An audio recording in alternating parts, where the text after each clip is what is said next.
Hi, my name is Leanna and I'm going to go over the history of the house cat.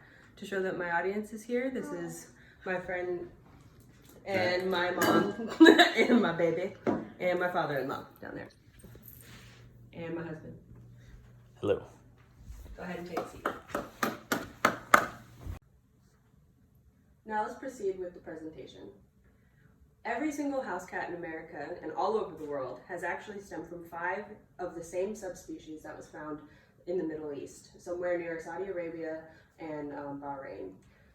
These cats actually descended down and made every single cat that is known to man. There were other subspecies beforehand, but they were eliminated. The domestication process between a house cat and a wild cat actually happened somewhere close to about 10,000 years ago. The difference between the actual wild cat and the house cat is that there are mutations in a house cat that make it so that the cats are less aggressive and they have the ability to learn from fear and reward-based stimuli. So what is the history behind the house cat? The first encounters happened somewhere almost 10,000 years ago with the Fertile Crescent. The Fertile Crescent is where mankind came together and first started planting crops such as wheat, barley, etc. With wheat and barley comes mice, and with mice comes cats. So the cats just kind of invaded into any kind of human life form plantation at the time and went ahead and just took care of the rodent problem by themselves.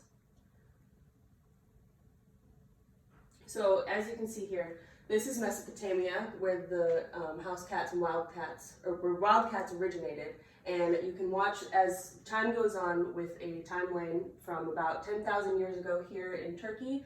It goes from Turkey to a burial site found in Cyprus, an island offside of Turkey, down into Egypt, north, and then as sea trades started to expand, it went down into Egypt, up to Rome, over to Spain, and eventually to America.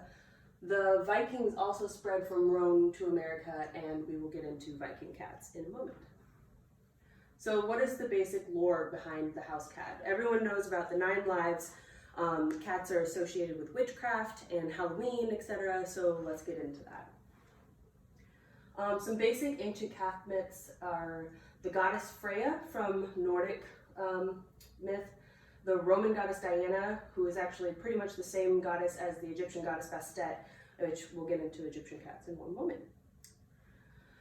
So Egyptian cats are generally what people think of when they think of the history of the cat. There's so much lore and so much evidence of them being found in tombs and burial sites that people actually thought that cats were first domesticated in Egypt, not in Mesopotamia. Egyptian times had a lot of laws about cats in general. For the first part, exporting cats was completely illegal. They actually had teams of people that would go and fetch the cats if they left Egypt and came back. Killing a cat was punishable by death. At the Temple of Bastet, which is the goddess with the cat head, people left tiny trinkets that were cat-shaped, and people had cats not only in their homes, but they also had cat figurines and other such things to protect their home because they were seen as a protector. So much so that when people's houses would catch on fire, they would make rings around the house that was on fire to keep cats out of it so that they didn't die because they had so much love for their cats. In one of the wars against the Persians, they actually let the entire city fall because the Persians ended up painting cats on their shields and on their armor so that the Egyptians wouldn't attack them at all, and they just seceded and didn't fight back at all.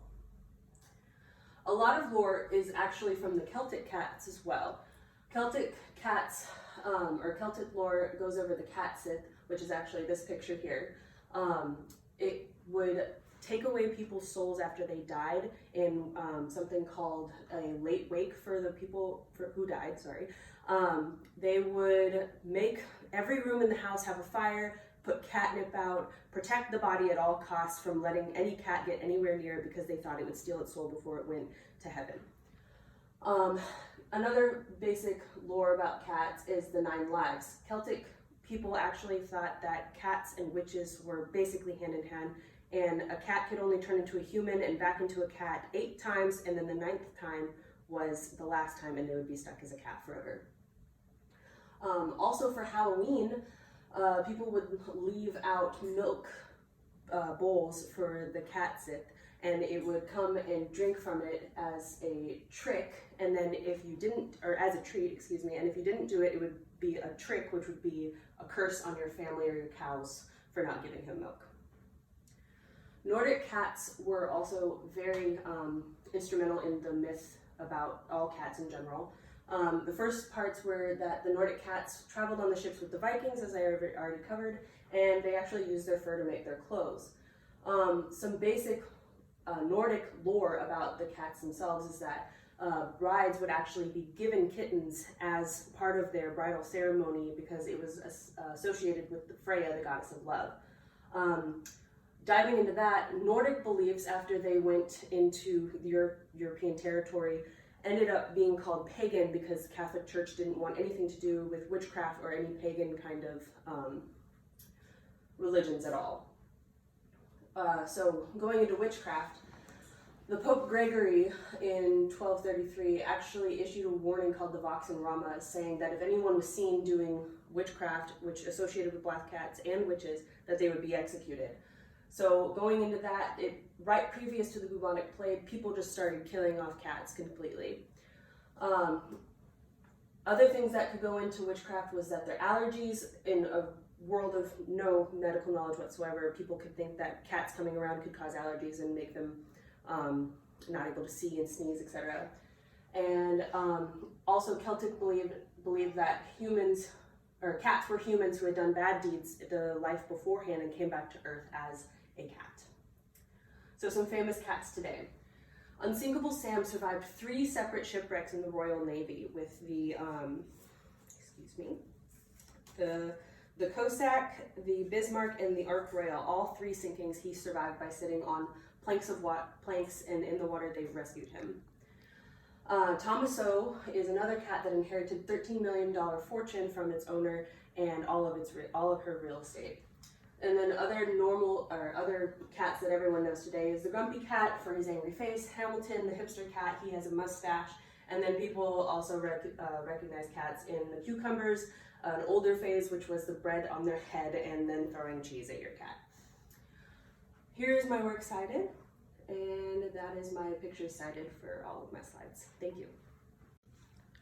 This concludes my presentation on the house cat. Here's my audience, my mother and my baby, my husband, my friend, and my father-in-law again. He's still there. He looks so happy. Thank you.